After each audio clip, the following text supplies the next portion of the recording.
estavam puros de coração, resolvidos dentro de si e olharam como uma terra a ser conquistada. E existiram outros 10 que olharam para aquilo e pesaram o filtro do seu coração. Não, mas lá eles são maiores que a gente.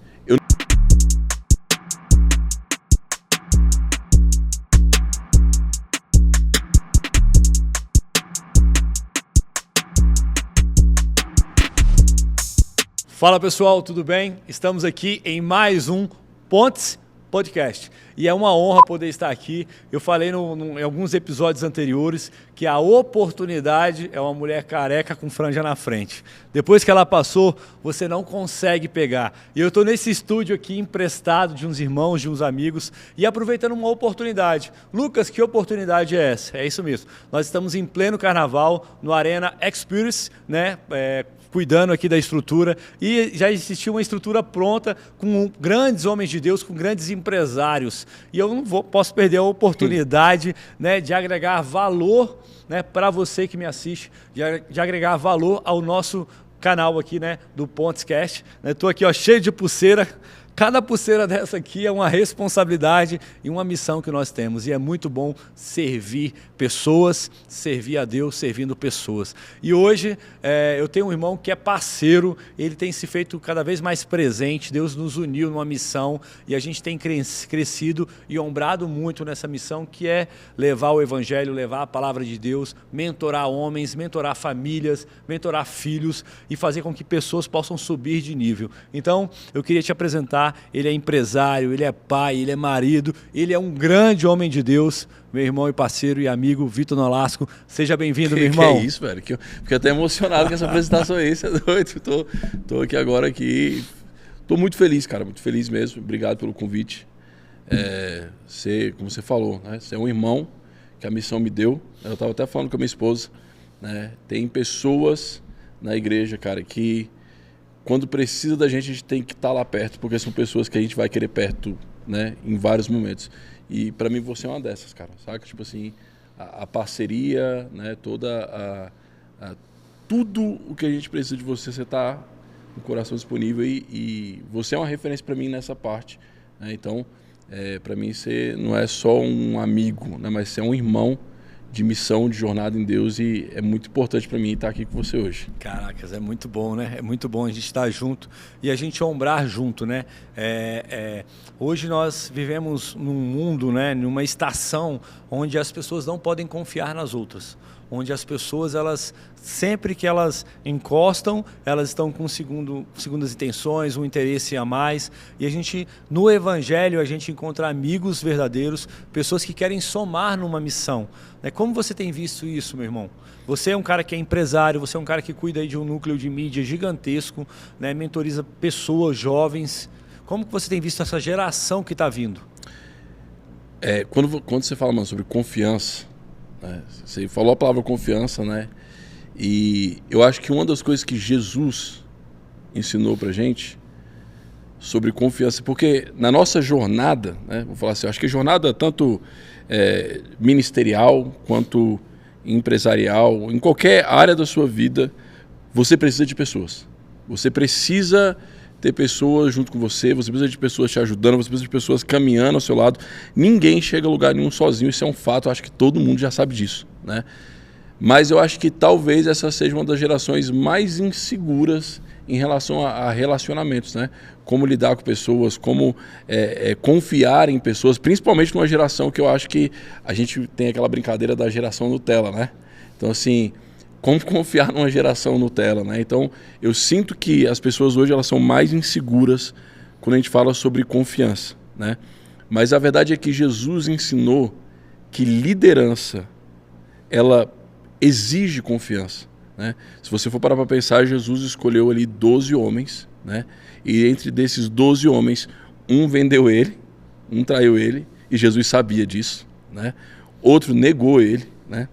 E quase nenhum deles permaneceu com Jesus na hora da cruz. Então, assim, o cara que trouxe para a terra a principal missão de todas, né? Que foi nos reconectar com Deus, que foi salvar, né, este mundo, ele precisou confiar em pessoas falhas, né? Então, eu acho que Jesus, ele traz esse entendimento, né, que a confiança ela é necessária mesmo que ela te frustre, né? A frustração nos leva a crescer e à conclusão da nossa missão. É isso que eu entendi com Jesus, né? Quando Jesus confia em 12 homens, a maioria deles meninos, né? Se são meninos, são imaturos. Sim. Já começa por aí, né? Então Jesus confiou num processo de amadurecimento de pessoas. Jesus não escolheu pessoas perfeitas. Jesus escolheu pessoas que iam amadurecer ao decorrer da jornada, né? E eu acho que talvez a nossa fragilidade com confiança em pessoas é porque a gente espera pessoas prontas. A gente espera pessoas que não vão falhar conosco, pessoas que não vão trair a gente, mas isso acontece em todos os ambientes, inclusive dentro da nossa casa. É porque a gente esquece que as pessoas que nós, às vezes, esperamos a confiança ou esperamos algo delas, assim, elas são pessoas que nós estamos mentorando. Sim. Nós estamos cuidando, que nós estamos liderando. E a pessoa que você está liderando, de certa forma, ela está abaixo de você, no conhecimento, numa prática, numa vivência, em algo que ela está experimentando de novo. Não é verdade? O cara pode ter 50 anos, mas talvez ele tenha se convertido agora, ou pegado uma câmera e começado a aprender, algo que você já sabia. E aí nós esperamos daquela pessoa a nossa maturidade, isso, a nossa expertise e as nossas habilidades.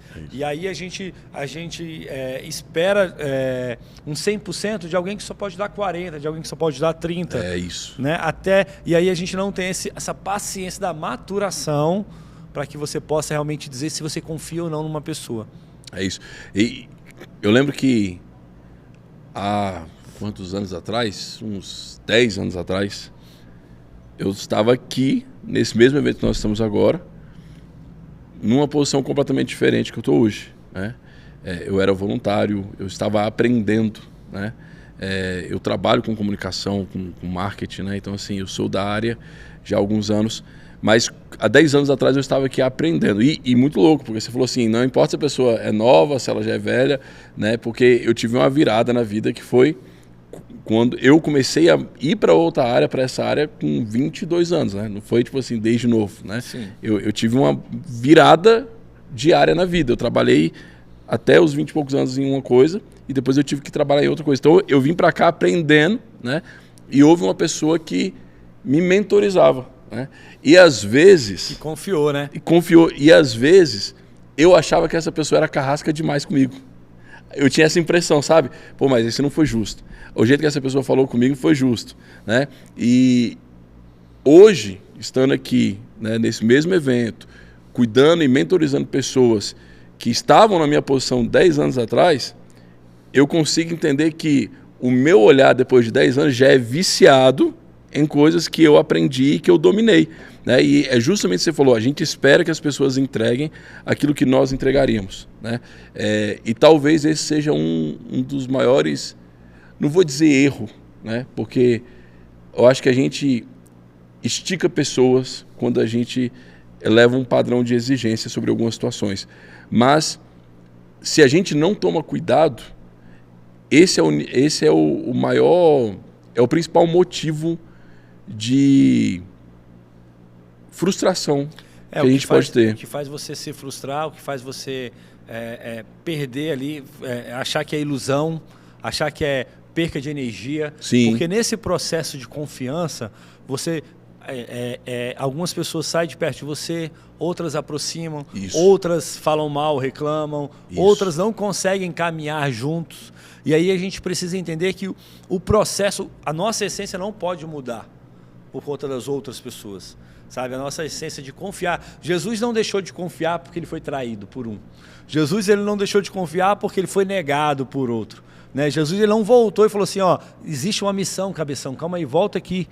Né? Jesus caminhou com discípulos na estrada, conversando com eles, né? Até eles conseguirem ver que era Jesus mesmo. Demorou um tempo, né? Para eles poderem o quê? Criar essa confiança e receber o Espírito Santo de Deus. Então nós precisamos caminhar nessa direção.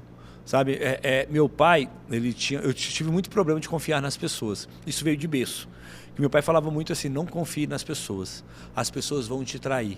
As pessoas vão falhar com você. E eu quero te dizer, você homem que está aqui nos assistindo, você que tem família, você que é esposa, filho, é fato, isso vai acontecer. Só que a maneira que meu pai trazia para mim fazia com que eu perdesse a minha essência. Você não pode deixar, eu não posso deixar de ser o Lucas, o mentor, o pastor, o amigo, o parceiro, porque alguém deixou de ser o Mateus, ou alguém deixou de ser o Pedro. Jesus não deixou de ser Jesus porque o Pedro deixou de ser Pedro. Sim. Ou porque o Judas deixou de ser Judas, não é verdade? Sim. Então assim, ele não deixou a essência dele. E nós precisamos sempre buscar essa essência, porque, fato, as pessoas vão errar. Fato, as pessoas vão trair. Fato, as pessoas vão negar o seu chamado. Vão negar o chamado de Deus para a vida delas e a missão. Aí eu quero te fazer uma pergunta. A rocha. Supervisionar é desconfiar? Primeiro que eu tenho uma visão diferente sobre o que é supervisão. Né? Acho que eu já cheguei a comentar com você alguma vez. As pessoas tendem a levar a palavra supervisão para um lado muito gestor. Né? E quando você vai para a palavra supervisão do lado mais humano ou mais bíblico, né? A gente tem uma nova percepção. Porque primeiro que já começa que são duas palavras mescladas, né? Supervisão. É uma visão ampliada. É você dar zoom em algo. É você dar zoom em algo. É você prestar atenção em algo que ninguém presta. Né? Para mim, a definição de supervisão, ela vem de você dar atenção àquilo que poucas pessoas conseguem dar atenção. Né? E quando eu falo disso, eu falo até biblicamente, né? Quando Jesus conta a história das 99 ovelhas, né? E uma se perde, ele percebe que uma se perdeu e deixa as 99 em um lugar seguro, guardadas, né? Protegidas, né? Ele não abandona as 99, ele deixa guardadas, protegidas, mas ele vai atrás dessa que se perdeu. Né? E é comum uma pessoa que é gestora, né? Seja de qualquer segmento da vida, a pessoa só observar o macro, né? Olhar os números macros, olhar os resultados, as metas, né? Mas um real supervisor é aquele que entende que o micro também é importante. Quando eu tenho a capacidade de observar os detalhes ou perceber as pessoas que muitas vezes eu não percebo por falta de resultado, por falta de desempenho, né? É onde eu perco a essência do que é ser um bom supervisor. Então, eu acredito que Jesus nos ensina isso, né? Perceber aquilo que não se percebe, né? E encontrar aquele que não se encontra. Então, se eu fosse falar sobre supervisão, isso é algo que eu tenho muito no meu coração, de verdade, Lucas. A gente está numa geração que enxerga as pessoas no macro.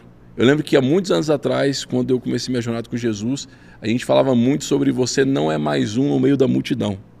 Mas o que eu tenho percebido hoje, isso pode ser até uma visão crítica minha, né, é que muitas pessoas que estão em posições de liderança ou em posições de gestão trocaram essa frase e voltaram a enxergar pessoas como uma multidão apenas e não enxergar as pessoas. Então, né? A pessoa como um meio para um fim, né? Exatamente. Essa pessoa aqui, ela é importante porque ela é um meio para um fim. Exatamente. E quando você entende que a pessoa ela é única, você trabalha ela de uma maneira, né, ali individual. E isso tem a ver com o que a gente estava falando, né, sobre a questão de confiança. Eu estava até pensando aqui na hora que você estava falando sobre confiança, me veio isso na cabeça. Eu falei, cara, confiança é um caminho para restauração. Né? Quando Pedro falha com Jesus, Jesus vai atrás dele, né, e reconecta ele com o chamado dele, reconecta ele com o propósito dele. Né? Pedro voltou a pescar, né, por causa de um erro, por causa de um momento na vida, ele volta e Jesus, mesmo sendo rejeitado, continua decidindo confiar nele. Ou seja, Jesus enxergava o detalhe, Jesus enxergava o coração e muitas vezes você ser um bom supervisor é você enxergar além dos erros, é você enxergar além das falhas. Né? Quantas pessoas boas já passaram pelas nossas vidas, seja na vida profissional, seja na igreja, né? e por conta de um erro, por conta de uma falha, nós perdemos essa pessoa porque a gente só enxergou o erro, né? Às vezes a gente tem uma péssima costume ou erro de sentenciar uma situação. Você pega uma situação e você sentencia a pessoa por conta daquela situação. A pessoa caiu, bebeu e ali encheu a cara e teve aquele episódio. Aí você sentencia aquela pessoa como um alcoólatra. Você sentencia aquela pessoa como uma pessoa, no linguajar da igreja, né? Uma pessoa do mundo. Uma pessoa que não quer nada com nada. Cara, calma aí, não vamos sentenciar a pessoa. O mundo já é cheio de sentenças. Nós precisamos restaurar a confiança e falar assim, cara, é possível. Porque quando você confia na pessoa, ela também confia nela mesma. Isso. Ela gera confiança para ela.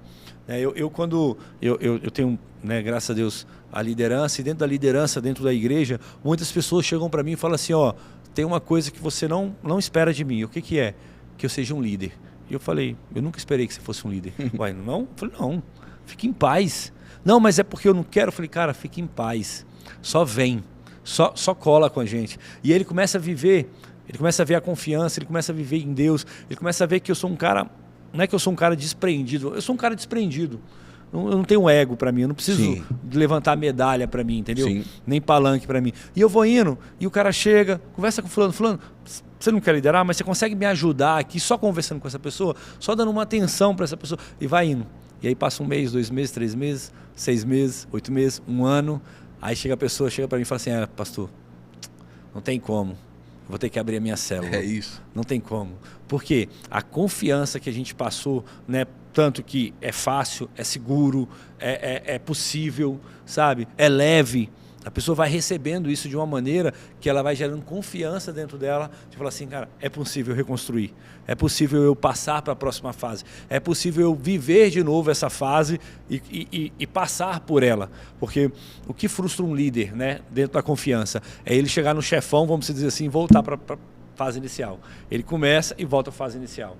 Nesse dia eu estava conversando com uma pessoa e eu conversando com ele, falei assim, eu não sou muito de jogar videogame, mas eu vou te dar vou dizer como é que está a sua situação hoje. Ele, como é que está? Eu falei, você sabe jogar o jogo, só que quando chega no chefão, você desiste. E aí o que acontece? Quando você perde lá no chefão, você tem que voltar para o início do jogo. Aí você joga, aí chega no chefão, o que acontece? Você volta de novo. Cara, você não tem que aprender o jogo mais, você tem que aprender a vencer o chefe. Como é que você vai vencer o chefe? É fazendo um jejum, uma oração, se revestindo, é ungindo a sua casa, é se ungindo, não sei, é buscando mais em Deus, é estudando, é buscando mais conhecimento fora, vamos achar aqui. Só que você tem que chegar lá preparado para ele. Você não pode esperar chegar o chefão para você pensar assim, cara, que arma que eu vou usar aqui? Não, você já chegou 30 vezes nele. Sim. E você falando disso, eu lembro muito, eu vou usar como exemplo a questão do meu pastorado dentro da igreja, né? Eu tenho 21 anos de convertido. E meu sonho, desde quando eu entrei na igreja, era ser um pastor. Cara, era tipo assim, era meu sonho. De ter visão, de ter palavra profética e de receber essa visão de Deus. Eu tinha convicção de que isso ia acontecer. Só que os anos foram passando. O chefão foi batendo no chefão. O chefão ia batendo e quando parecia que eu estava chegando na fase final, apanhava e voltava de novo, né? E tinha justamente essa questão, né? Parecia que quando ia dar certo, aconteceu alguma coisa, eu recomeço de novo. Eu passei um bom tempo da minha vida ministerial recomeçando, né? Recomeçando. E durante muito tempo eu botei a culpa em discípulos, eu botei a culpa em pessoas acima de mim, né? Eu sempre achava um culpado por eu não estar passando de fase. Eu sempre achava uma pessoa que me prejudicava, né? Até que um dia, cara, foi um dia, eu lembro desse dia claramente, que foi inclusive numa palavra do Bispo Robson na igreja, né? E ele falou justamente sobre limites, entender os seus limites. Eu não sei o que aconteceu naquele culto. Eu saí de lá chorando igual criança. Nem foi uma palavra emocional, não foi nada, mas assim, foi uma palavra que me confrontou na verdade, sabe? E eu saí de lá entendendo que o meu limite não eram as pessoas que estavam do meu lado, não eram as pessoas que estavam, né, hierarquicamente abaixo. ou não eram as pessoas que estavam hierarquicamente acima, né? Mas era sobre mim mesmo, né? E foi quando Jesus falou muito claro comigo: você ainda não é um pastor por resultados, por pessoas, mas é porque você ainda não enxergou aquilo que você não venceu interiormente. E eu comecei a entender, cara, naquele dia, que o chefão que sempre me voltava para o começo era eu mesmo. Todas as vezes que eu estava perto de chegar e pisar num próximo nível, eu fazia alguma coisa para me auto-sabotar, né? E mais uma vez a gente volta na palavra confiança, né?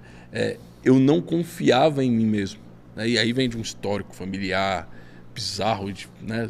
Algumas coisas você até sabe, né? Mas eu entendi que eu vencia várias batalhas, passava por vários estágios do game, do jogo, né? Mas toda vez que eu me deparava na fase final, o chefão era eu mesmo. E eu dava um jeito de me sabotar. Isso é muito forte, né? Porque, vindo biblicamente, a gente vê a história ali da terra de Canaã, né? Os espias, quando eles chegam na terra, eles contemplam a terra, eles veem que a terra mana leite e mel, eles pegam os frutos da terra, só que quando eles chegam para trazer o relatório da terra, e eles até trazem um relatório legal, só que eles falam, mas existem gigantes lá. Existem pessoas grandes, existem homens grandes de guerra. Nós não somos páreos para eles. Quer dizer, eles não tinham confiança.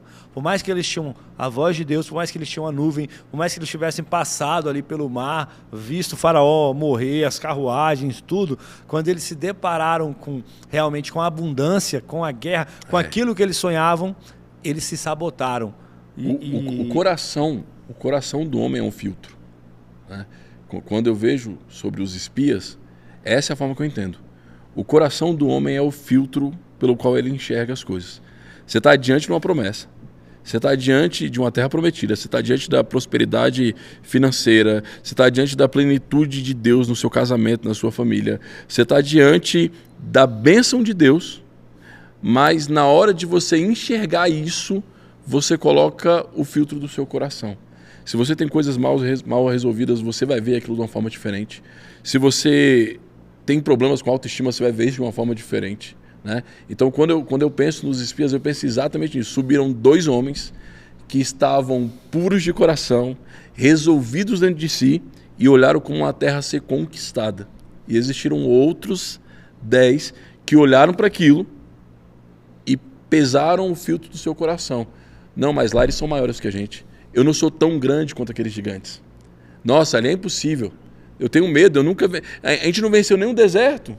Eu vou vencer os gigantes. Então, eu entendo que muitas pessoas que inclusive devem estar assistindo a gente aqui agora, né, já foram colocadas diante de uma posição para dar um próximo passo. Tem competência, tem palavra, talento.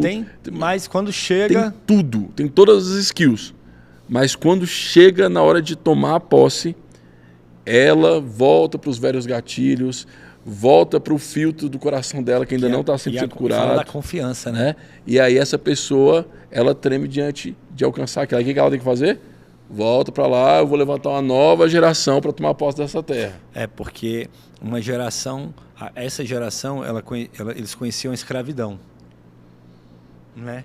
Eles não conheciam o deserto e eles não conheciam a terra prometida, né? Essa nova geração, ela nasceu com o desejo da terra prometida no coração. Elas nasceram com um anseio da terra prometida. Com a visão da terra. Com a visão da terra. Mas com o filtro da escravidão. Com o filtro da escravidão. Caraca, é isso. E aí eles precisaram romper isso, né? E nós precisamos entender isso. Talvez muitos de nós não nascemos na terra prometida. Não nascemos nem no deserto. A gente ainda está lá na escravidão. E aí a gente vem com o peso da escravidão para tentar viver o novo. Cara, você precisa abrir mão, É engraçado que quantas vezes eles falaram assim, lá eu tinha cebola, lá eu tinha isso, lá eu tinha aquilo. Cara, a terra prometida, o que Deus tem para você é muito maior e você está se contentando com o fruto da escravidão, do que você fazia antes, né? E as pessoas, elas não confiam, né, na palavra de Deus, né? Josué e Caleb, que foram quem confiaram, né, que bateram o pé e falaram assim, cara, existe uma palavra de Deus. existe uma promessa de Deus para as nossas vidas. Ei, vocês estão doidos? Existe sim um meio da gente conquistar, vamos para cima, né? Eles não conseguiram entrar em primeiro momento, mas eles entraram na Terra Prometida, porque eles confiaram na palavra de Deus. Sabe, eu acho que a primeira confiança que nós precisamos restaurar, que você como família, como homem, precisa restaurar, é a sua confiança na palavra de Deus. Porque a palavra de Deus ela não falha, a palavra de Deus ela não erra, a palavra de Deus ela não mente, ela não tem meia verdade, não tem vírgula. Né? Josué e Caleb eles se apegaram à palavra de Deus. E nós precisamos todos os dias nos apegar à palavra de Deus. Por quê? Porque quando você se apega à palavra de Deus, o homem pode até vacilar com você. Mas Deus não erra. O plano de Deus não falha. Né? Tanto que as pessoas não entraram, mas o plano de Deus foi concretizado. Mesmo com outra geração, mas foi concretizado. As pessoas entraram na Terra Prometida. Eles viveram a Terra Prometida. Exatamente isso. E assim, cara, quando você fica falando, eu fico viajando aqui, né? Pensando em várias coisas. A gente começou aqui. É legal, acho que até as pessoas que estão assistindo saberem isso, porque a gente sentou aqui sem nada combinado. Né? A gente assim, não preparou um roteiro, não preparou perguntas aqui. Vamos sentar e vamos trocar uma ideia. Quem aqui do Pontes Podcast, e o Cauã tá aqui, meu filho, que grava a maioria, ele sabe, eu não combino nada antes. É isso. Eu gosto de freestyling. É isso. Vim e vamos tocar e deixar Deus agir e vamos embora. E isso é muito louco porque eu venho de um histórico, né, assim, que eu acho que a maioria das pessoas, uma coisa que você falou que eu achei muito legal, nós assim, o povo do Egito nasceu no Egito. Isso é a realidade da maioria das pessoas, né? Isso é o primeiro fator limitante da vida de qualquer pessoa, o lugar onde ela nasceu. E a real é que a maioria das pessoas nasceram no Egito. Nasceram sem a esperança ou a percepção do que seria Canaã, do que seria uma terra prometida, uma terra plena, uma terra próspera, né? Então, a nossa sociedade, né, já gerou a gente como escravo. Já gerou a gente sem esperança, sem perspectiva, né? E eu acho que quando a gente fala sobre confiança, a gente não está falando só sobre confiança nas pessoas, confiança em Deus, né? A confiança ela tem várias esferas. E eu acredito que uma pessoa só consegue confiar plenamente em Deus e plenamente em outras pessoas quando ela consegue confiar plenamente em si mesma. Em que sentido? Né? Em que sentido? Para não ficar tão confuso. Para mim é uma mentira se você diz que acredita em Deus, mas não acredita em você mesmo. Deus não falha no que Ele criou. Deus não erra. Se Deus me criou e a palavra fala que Ele tem planos ao meu respeito, então o que Ele escreveu para mim não está errado. Eu ter vindo para esse mundo não foi errado. Então se eu não consigo olhar no espelho e falar assim, cara, eu acredito em mim, eu estou dizendo que eu não acredito nele. Olha só que forte. Me ajuda a construir esse pensamento aqui, capitão. Vai. Esperança. Esperar uma herança. Herança vem de testamento. Sim. Jesus tem um novo testamento para nós. Tem uma nova esperança para nós. Você só consegue ter uma esperança verdadeira quando você tem uma vida verdadeira com Jesus. Porque Ele te dá uma herança verdadeira. Tá fazendo sentido? Total. Entendeu? Então nós, como homens, principalmente aqui, esse canal ele é focado em homem, sabe? Claro que tem muitas mulheres que assistem, mas é no potencial masculino. Você, homem, só consegue avançar se a sua esperança estiver na palavra de Deus. Se a sua esperança estiver no que Deus tem para você.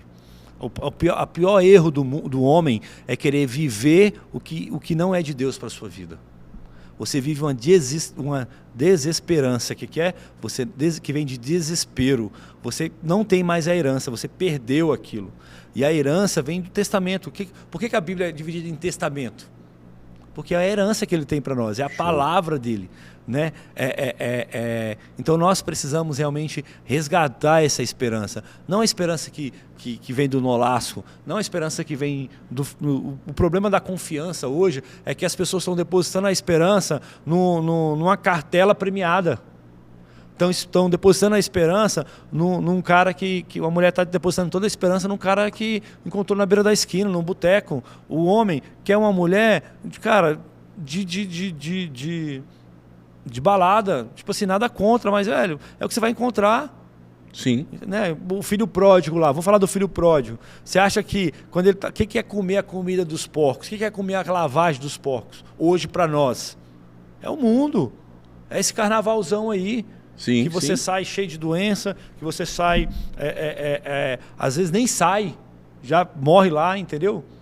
Né? E quando você fala de filho pródigo, quando você vai lá na versão NVI, quando ele se despede, né? Se despede não, ele vai embora de casa, ele leva o que ele podia levar, né? Isso é importante. Ele leva o que ele podia levar. Porque existe uma diferença na minha capacidade humana e na capacidade do que Deus pode conduzir. Aquilo que eu posso conduzir é limitado. Então ele leva aquilo que ele pode levar, né? Aquilo que era dado a ele de forma material, né? E quando ele está lá, no meio de uma crise, né? E crises existem a todo momento, em qualquer nação, em qualquer lugar, elas existem, elas vão aparecer. E quando ele está no meio de uma crise, que nenhum recurso que ele tinha já era suficiente, ou nem existia mais, a palavra, propriamente na versão NVI, fala o seguinte: caindo em si, ele percebeu a sua necessidade. A palavra fala que ele passou necessidade. E isso é muito forte, cara. Porque eles começam uma jornada achando que a necessidade dele era viver a vida do jeito dele. Era aproveitar todos os luxos, era aproveitar todas as festas, mulheres. Ele tinha dentro dele a necessidade de viver isso. Só que essa não era a real necessidade dele, né? E eu estou lendo um livro, né? Acho que você já deve ter ouvido falar desse livro, Movido pela Eternidade, né? E a palavra de Deus fala, né, que Deus plantou no coração do homem o senso pela eternidade, né? Uhum. Existe uma necessidade dentro de nós, Lucas. E essa necessidade, ela não é por algo material. O filho pródigo sai de casa confiante, olha que loucura, né? Confiante que ele queria viver aquilo e que aquilo que ia ser bom para ele, mas ele se depara com a realidade, com as pancadas, com a crise, aí ele cai em si. Minha necessidade não era isso. Minha necessidade é a casa do meu pai. E em cima disso surge uma pergunta, principalmente você que está assistindo a gente: o que te move?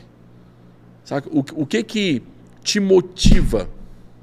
O que te motiva a acordar de manhã, trabalhar, viver sua rotina e voltar para casa com resultados? O que está te movendo? Porque se é passageiro, a sua felicidade vai ser passageira, o seu conforto vai ser passageiro.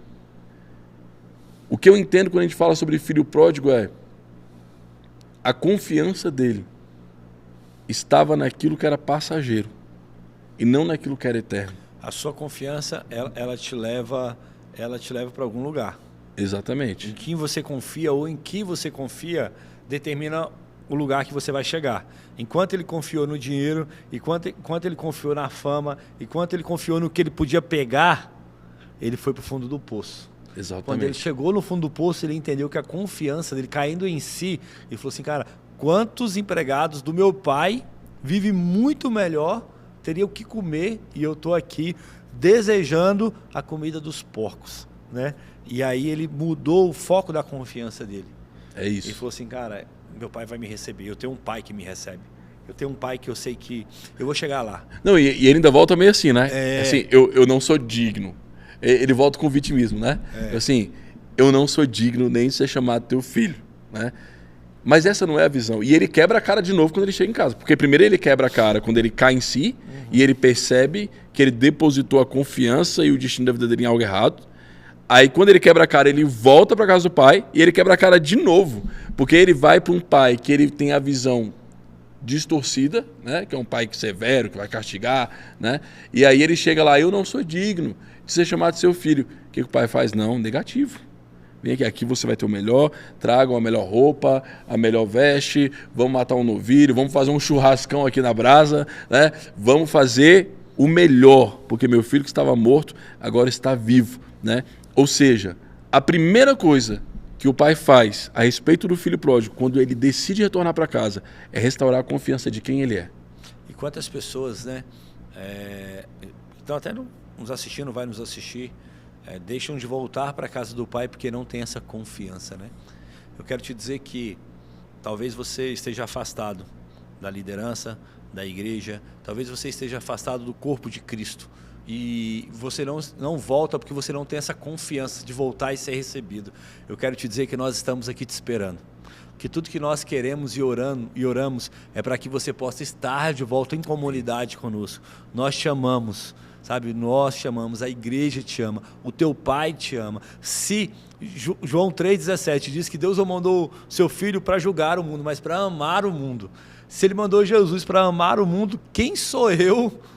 Sabe? Quem sou eu, mero mortal, o Lucas, orelha seca, para não te abraçar, sabe? Então, assim, existe um amor de pai por você, né? E o amor de pai, o amor do pai ali do filho pródigo era um amor de pai de verdade. Isso. Não é o amor de um amigo, não, de pai, cara, de receber, de abraçar, de falar assim, meu filho reviveu, meu filho veio de volta, meu filho tornou. O que se perdeu não se compara à vida dele, não se compara a ele estar aqui conosco. Então, o que você perdeu, o que ficou para trás, o que você fez, não se compara à felicidade de nós te recebermos aqui. Volta, vem para casa. É isso. Cara, e isso é muito louco, porque agora há pouco a gente estava falando dos espias, a gente estava falando do filho pródigo, né? E essa relação do homem com a confiança, né? Ela é muito isso, porque eu cresci, né, com um pai que não foi um dos melhores pais do mundo, né? Não foi tão presente, né, como eu queria que fosse, porque tem esse detalhe, né? Como eu queria que fosse, né? E aí você começa uma jornada em Deus, só que nem você acredita que Deus pode fazer algo na sua vida, né? Os espias chegaram diante da terra prometida, mas eles não confiavam que Deus podia fazer algo por eles. O filho pródigo retorna para casa, mas não confiando que seria aceito do mesmo jeito, né? E talvez essa pessoa que está aqui assistindo agora, e sempre tem alguém que está assistindo agora, e que não consegue romper na vida, não consegue retornar para Deus, não consegue se desenvolver, porque não tem a capacidade de voltar a confiar em si mesmo, né? Eu quero te dizer uma coisa, Deus está restaurando a confiança em você. Eu quero te dizer hoje que não importa quais foram as adversidades, qual o cenário, se você nasceu no Egito, se você nasceu na escravidão, se você passou por falhas e erros, né? Pedro, como a gente comentou, falhou, né? Mas em todos os momentos, Deus mostra ser um Deus misericordioso, de amor, que independente se você falhou, ou se você teve medo para entrar na Terra Prometida, ou se você negou Ele, ou se você foi embora, não importa qual cenário, Ele continua mostrando para você que os seus erros não frustram Ele o suficiente para Ele não voltar a acreditar em você. Então, Deus acredita em você. Sabe o que está faltando? Você entender que você é a imagem e semelhança dEle, acreditar nele tanto que você seja capaz de acreditar em você mesmo. É isso mesmo. E a confiança, ela é adquirida das duas partes. Talvez você não consiga hoje confiar em Deus porque você tem visto Deus na figura do seu pai, você tem visto Deus na figura dos seus amigos, você tem visto Deus na figura de outras pessoas. Separa isso, entendeu? Que você possa realmente entregar o seu anseio, entregar os seus medos, entregar as suas dificuldades em Deus. Confie em Deus, sabe? Como o Nolasco falou, né? O seu pai falha, o seu pai não vai corresponder, o seu pai físico, né? Corresponder às suas necessidades. Até porque se ele correspondesse a todas elas, você nem ia olhar para Deus, né? Você nem ia olhar para Deus, mas que você possa olhar para Deus não como você olha para as pessoas, mas que você possa olhar para Deus com um olhar acima. Né? Davi falava, né? Olho para o alto, de onde virá o meu socorro. Né? Olha para o alto, olha para onde realmente vem o seu socorro. Que você possa olhar, né, para Deus de verdade, sabe? Nós falhamos, eu erro, o Nolasco erra, né? Quem está em cima, quem está embaixo, quem está do lado erra. Mas Deus, ele não erra. Ele não erra e ele quer ter você próximo. Não reflita a imagem das pessoas em Deus. Pelo contrário, reflita a imagem de Deus nas pessoas. Show. Fantástico, sensacional. Eu acho que a gente precisa ter essa visão. Quando eu tive essa visão, na verdade, eu mudei essa visão, tudo mudou. Tudo mudou. Porque eu falei assim, eu vou confiar. Ah, mas vai te trair. Não tem problema não, eu vou continuar confiando. Não, mas vai falhar. Não tem problema não, mas eu continuo confiando. Não, mas vai te abandonar. Não tem problema não, mas eu continuo confiando. É porque a gente vive num sistema de recompensa, né? Você quer ser recompensado por tudo aquilo que você faz. Então, você acha que confiar em alguém é para que você seja recompensado na vida daquela pessoa. Né? Tipo assim, eu fiz parte da transformação da vida dessa pessoa. Eu ajudei essa pessoa a ser um profissional assim assado. Não é o eu. Né? O eu tem muito a ver com recompensa. Né? Então, confiar em pessoas não é esperar retorno de pessoas. Né? Confiar em pessoas é ter o prazer de que você está fazendo, porque isso é bíblico, isso é de Deus. Você não faz para pessoas, você faz por Deus. Né? Então, é mais importante dar do que receber. Né? As pessoas se frustram num processo de confiança porque elas esperam um retorno. Né? E todo mundo quer ser recompensado de alguma forma. E aquilo que a gente falou, né? Elas esperam o posicionamento dela nas pessoas. Isso. Mas a Bíblia fala que o nosso tesouro não está na terra. Perfeito. Não ajunteis tesouro na terra, onde o ladrão rouba e a traça corrói. Então, o nosso tesouro, mais uma vez eu volto para a palavra eternidade. O nosso tesouro está naquilo que é eterno. Né? A nossa motivação em fazer pelas pessoas, em estar com pessoas e participar de vida de pessoas, não está naquilo que ela pode nos dar. Né? Mas é porque é uma missão maior do que nós. Nós fazemos isso por ele. Né? Então, você vai se frustrar sempre que você esperar uma recompensa de uma pessoa. Sempre. Agora, deixa de esperar. Eu ouvi uma frase uma vez e no dia me chocou um pouco. Vou falar aqui mesmo, não sou baú para guardar segredo. Vou falar. Né? Bota para fora. Nosso bispo uma vez falou um negócio pra gente, você estava na sala. Ele falou assim, eu não vou gerar muita expectativa em vocês não. Porque se eu gero muita expectativa, eu me frustro. Agora, se eu não gero tanta expectativa, eu tenho a capacidade de ajudar vocês de verdade. Cara, naquele dia, eu pensei assim, cara, será que o bispo não tem expectativa nenhuma em mim? Né? Eu fiquei assim, pô, será que o bispo não acredita em mim? E aí depois eu entendi isso. Né? Ele não espera de mim uma recompensa. Ele quer me ajudar porque ele quer simplesmente me ajudar. E para não correr o risco da frustração, ele não espera que eu dê algo de volta a ele. Né? Então, se você está numa posição de liderança ou numa posição hierárquica acima de outras pessoas, né? Gestor, gerindo outras pessoas, é óbvio que quando a gente vai para o lado profissional, a gente sempre espera resultados. Né? Mas eu acho que você tirar um pouco dessa expectativa, né, avassaladora sobre as pessoas, vai te ajudar a não se frustrar. Jesus escolheu homens que não eram 100% amadurecidos. Né? Jesus tinha uma expectativa sobre aquilo que eles se tornariam, né? Mas não no que eles eram ainda. Então, assim, isso ajuda Jesus a perdoar Pedro quando Pedro nega ele. Né? E eu acredito que ajudaria muito Judas se Judas não tivesse, né, desistido. Né? Eu acredito que Jesus teria feito a mesma coisa com Judas. Né? Porque a relação de Jesus não era uma expectativa de retorno, né? Mas era algo que ele estava deixando para a eternidade. E por isso que nós estamos aqui hoje. Porque Jesus não parou na frustração com as pessoas.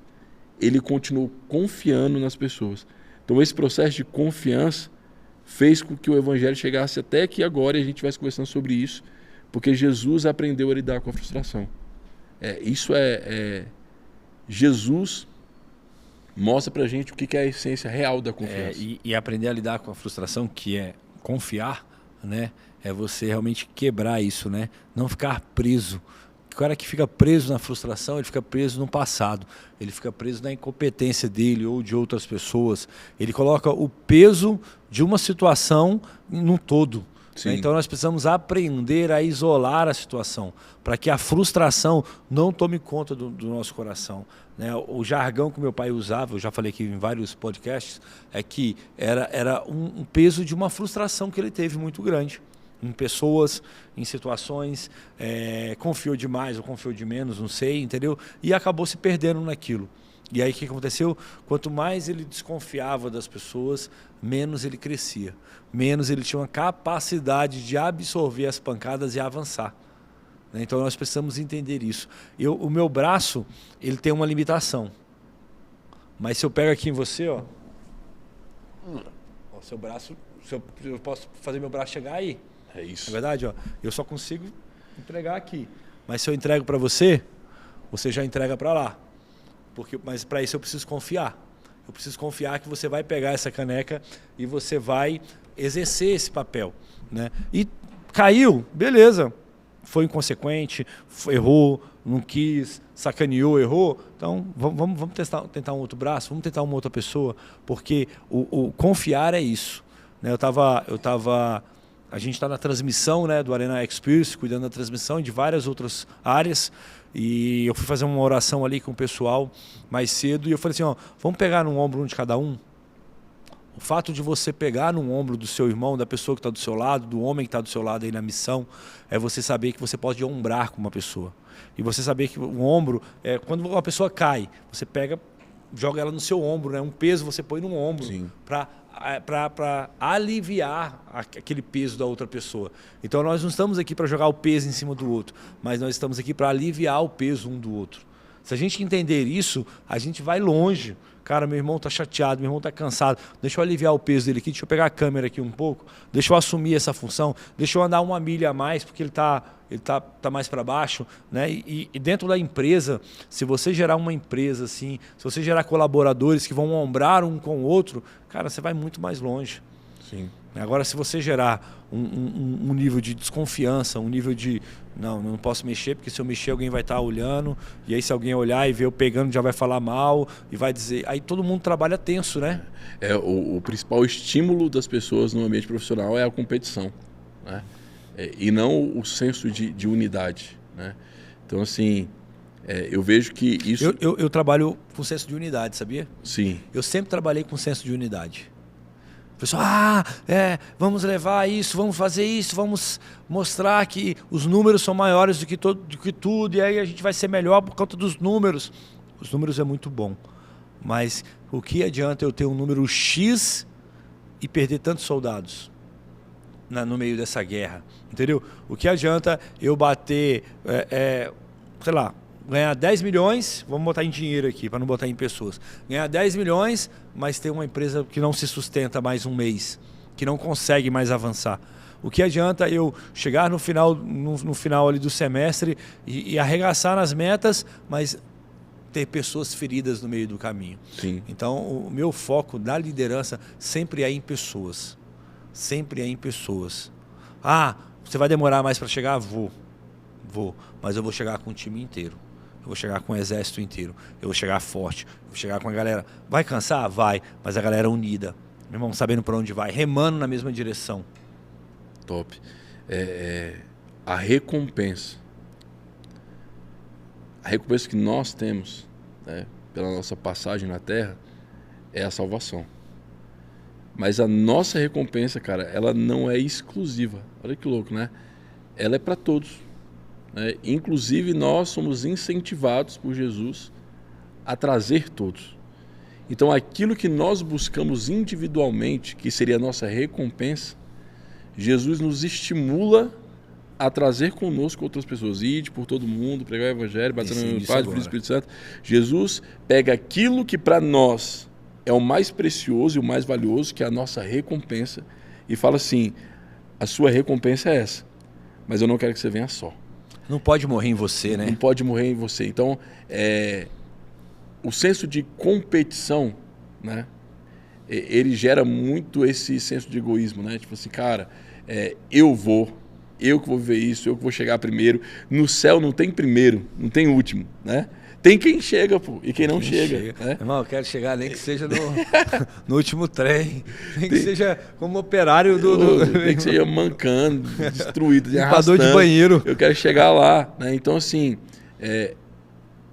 essa gestão de pessoas em cima da competição, ela é muito arcaica, né?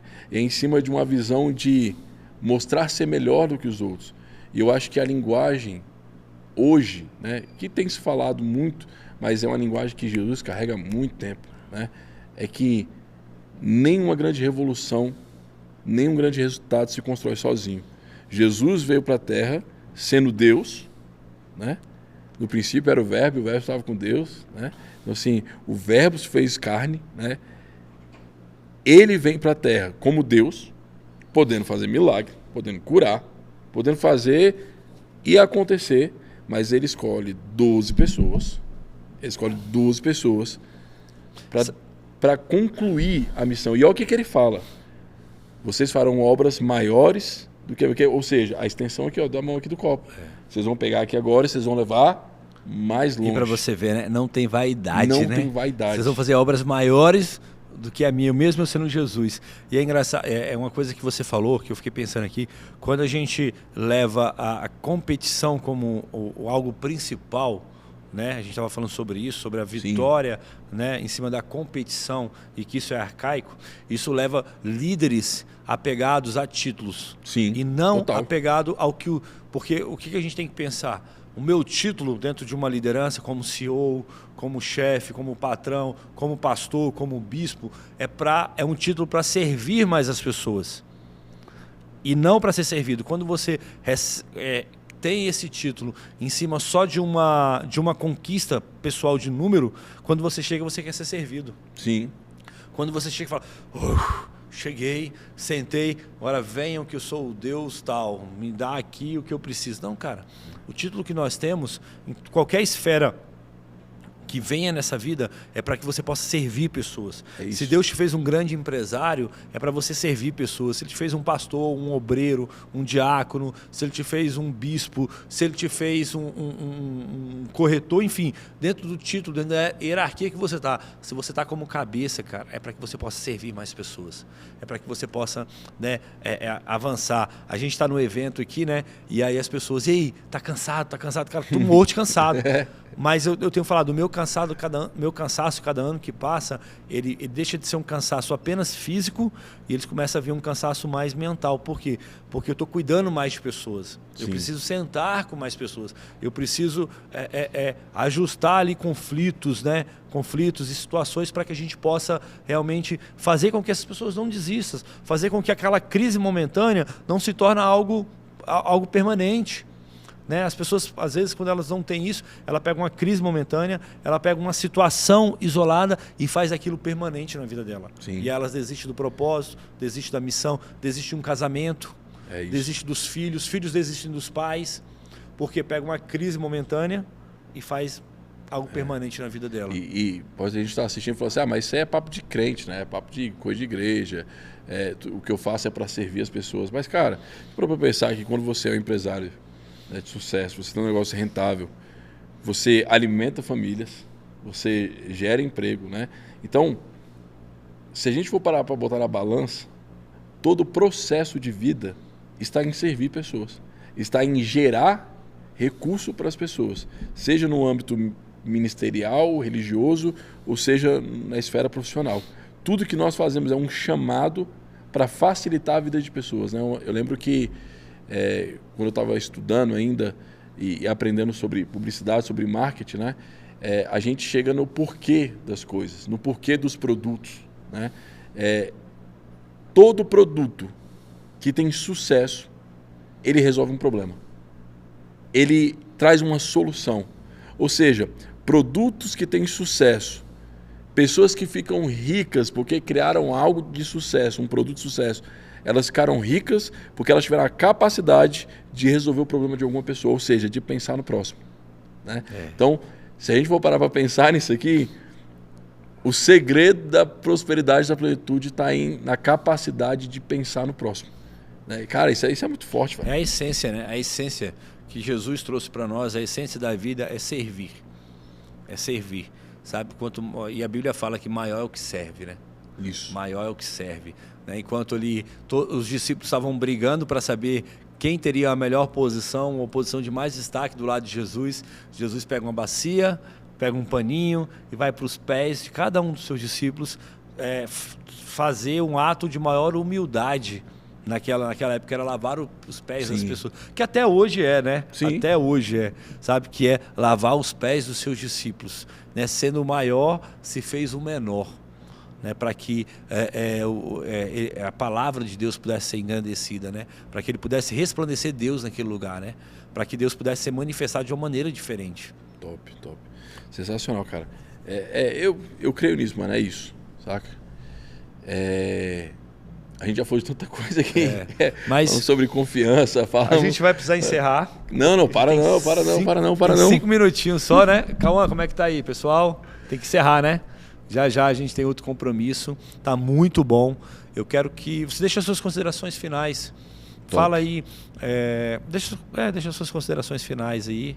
Top. Sobre servir, sobre o que Deus colocar no seu coração. Legal. Primeiro, agradecer mais uma vez. Obrigado, mano, pelo convite, de verdade mesmo. É uma honra estar aqui com você. E para você que está assistindo, né, eu quero deixar uma mensagem que eu acredito que é a mensagem da minha vida. Né? Deus me deu um sonho quando eu era adolescente, quando eu era um menino imaturo. Né? Assim como Deus teve a capacidade de gerar sonhos e visões futuras nos seus discípulos quando eles eram adolescentes. Eu deixei de acreditar em vários momentos porque eu não confiava na palavra de Deus. E de não confiar na palavra de Deus e da promessa que Ele tinha me mostrado, eu demorei anos para alcançar. Né? Ou seja, o que eu quero te falar é o seguinte: talvez os teus sonhos, os teus projetos que estão sendo adiados há muito tempo e que têm te feito se frustrar na vida, seja porque você perdeu a capacidade de confiar no projeto de Deus. Qual projeto, Vitor? A minha empresa, meu negócio, minha família? Não. Você. Você é o maior projeto de Deus. Você é o melhor projeto de Deus. Sabe quando você vai aprender a confiar em Deus de verdade, quando você vai acreditar em Deus de verdade? Quando você confiar na coisa que Ele criou. Você. Então, campeã que está assistindo também, né?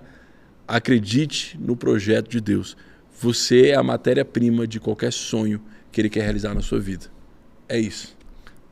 Glória a Deus, bênção demais. Você que está nos acompanhando aqui, que foi até o final, se esse conteúdo, né, se tudo que a gente falou fez sentido para a sua vida, para a sua família e para a sua casa, eu quero te pedir um favor. Compartilhe com o máximo de pessoas, envie esse link, né, desse podcast para os seus amigos, para os seus irmãos, para os seus familiares, para que nós possamos formar um time de homens fortes, uma geração de famílias fortes.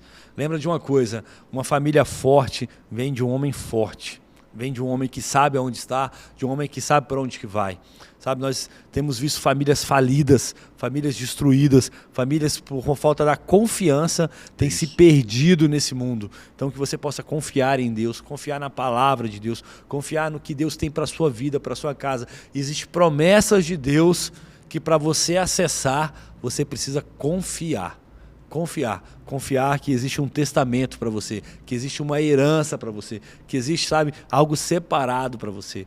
Eu sou fruto dessa confiança, o Vitor Nolasco também é fruto dessa confiança, né? Todos que estão aqui conosco nesse estúdio também são frutos dessa confiança. Se nós pudéssemos falar aqui tudo que Deus fez na nossa vida, nós iríamos passar o dia todo, a noite toda e não ia conseguir falar. Porque nós um dia decidimos confiar em Deus, confiar na palavra dEle. Então eu quero deixar essa mensagem para você, que Deus possa te abençoar, te guardar, te fortalecer em tudo que você fizer. Tire o medo das suas costas, tire o olhar das pessoas, olhe para Deus, olhe para Deus. Deus não falha, Deus não erra. Deus te abençoe, tenha um bom final de tarde e vamos para cima. Um abraço.